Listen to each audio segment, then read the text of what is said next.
छावां ते ई अब्बा होरी केवन भाई जितने भी तुसी नौजवान बुजुर्ग मेरे वड्डे तुसी बैठे हो इन्हां कोलों पुछो भाई जेड़े शादी तो पहले मामलात हो रन शादी तो बाद मामलात ते बच्चे हो जान ते फिर मामलात बंदे सिर्फ दो रोटियां चाहिए जी मिल जान ते खा लवे लेकिन जी मेहनत मजदूरी कर रहे हैं किदे वास्ते करने ने हैं अल्लाहु अकबर सुनियो सुनियो खालिक के कायनात दे महबूब ने फरमाया सहाबा अल जन्नतु तहत अक़दामिल उम्महात जन्नत मां दे कदमा थले वे लेकिन बाप दे बारे मेरे नबी ने फरमाया सहाबा अल वालिदु औसतु मिन अबवाबिल जन्ना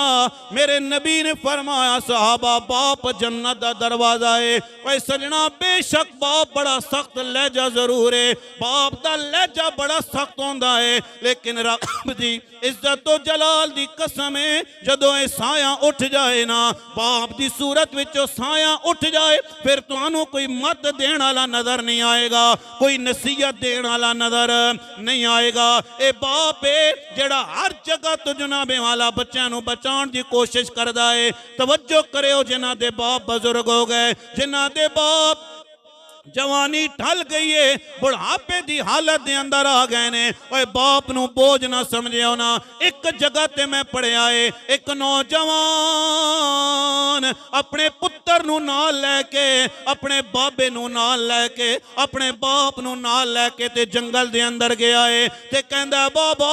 तेरी रोज रोज दियां गल्लां मैं सुन के तंग हो गया वां ऐ बाबा तेनू दवाइयां दिवा के मैं तंग हो गया ऐ बाबा ऐ मेरे अब्बा तेरी गल्लां मेरू चंगियां नहीं लगदियां ने ऐ बाबा हुण जंगल दे अंदर तेरा ठिकाना होवेगा मेरे बाबा तू जंगल दे अंदर रवेगा लेकिन तवज्जो करियो जदों बाप नू जंगल दे अंदर छोड़ के आन लगाना ते बाप दे पोतरे ने ओदे पुत्र ने कहा बाबा एक कम्बल अपने बाप नू दे रहे मैं जदों बाप नू कम्बल दिता ना पोतरे ने कहा अब्बा जरा रुक जा मैं बाबे कोलों कम्बल दे दो हिस्से करवा लवां ना बाप ने कहा मेरे पुत्रा एक कंबल दे दो हिस्से क्यों करवा रहे आए ते पुत्र ने कहा अब्बा जदों अज तू अपने बाप नू जंगल दे अंदर छोड़ के जा रहे आए जदों कल मैं तेनू छोड़ा ना आवांगा कंबल तां लैके जा रहा एक कंबल अपने बाबे वास्ते एक टुकड़ा मैं तेरे वास्ते रखांगा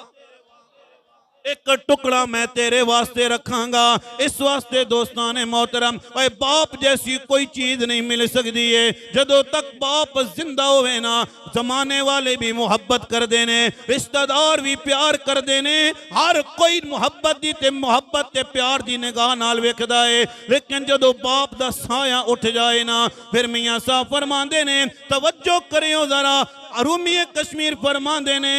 अपने खूबसूरत अंदाज के अंदर कहंदे ने लोगों के भाई भाइयां दे दर्दी होंदे ते भाई भाइयां दियां बावां बाप सिरां दे ताज मुहम्मद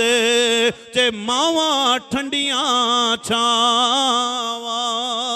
और सुनियो जनाबे वाला अज ओल्ड हाउस के अंदर बाप नू छोड़ के लोग आ जाते ने किसे जमाने दे अंदर किसे बच्चे ने अपने बाप नू ओल्ड हाउस के अंदर छोड़ के आया ना वक्त गुजरदा चला जा रहा है वक्त गुजरदा चला जा रहा है ये वक्त किसी का इंतजार नहीं करता है अज अगर तेरा बाप बुढ़ा हो गया मेरे भाईया कल तू भी बुढ़ापे दे अंदर जाना है तेरी माँ बुढ़ापे दे हालत अंदर आ गई है तू भी बुढ़ापे दे अंदर जाना है नौजवान ने अपने बाप नू ओल्ड हाउस के अंदर छोड़िया ना ते कदे कदे जनाब मिलन वास्ते आ जावे सिक्योरिटी गार्ड नाल गपशप बन गई है काफी अरसा गुजर गया जदों बाप दुनिया तो चला गया ना हुण आप आप बाप बन गया है ते पुत्र जनाब जवान होन लगे, आप बुढ़ापे दी तरफ आ रहे आए ते पुत्र ने क्या बाबा हुण तेरियां गल्लां साडे कोलों बर्दाश्त नहीं होंदियां, ऐ बाबा तू बोलदा ज्यादा, चल तैनू ओल्ड हाउस दे अंदर छोड़ के आवां। जदों पुत्र अपने बाप नू ओल्ड हाउस दे अंदर छोड़ के आया है, कुछ दिन तो बाद, कुछ अरसे तो बाद या कुछ टाइम तो बाद जनाब छोड़ के जदों वापस जनाब ओल्ड हाउस दे अंदर गया है ते वेखिया ओदा बाप सिक्योरिटी गार्ड नाल गप्पा पिया लांदा है, बड़ा खुश नजर आ रहा है। ते पुत्र ने कहा ओ सिक्योरिटी गार्ड तू मेरे बाप नू जानदा है? उसने कहा हाँ हाँ काफी अरसा पहले तेरा बाप भी अपने बाप नू छोड़ के आया ते मेरी एदे नाल गपशप हो गई। इसका मतलब है जो बीज बोया जाएगा कल वो अल्लाह ताला हाज़री कबूल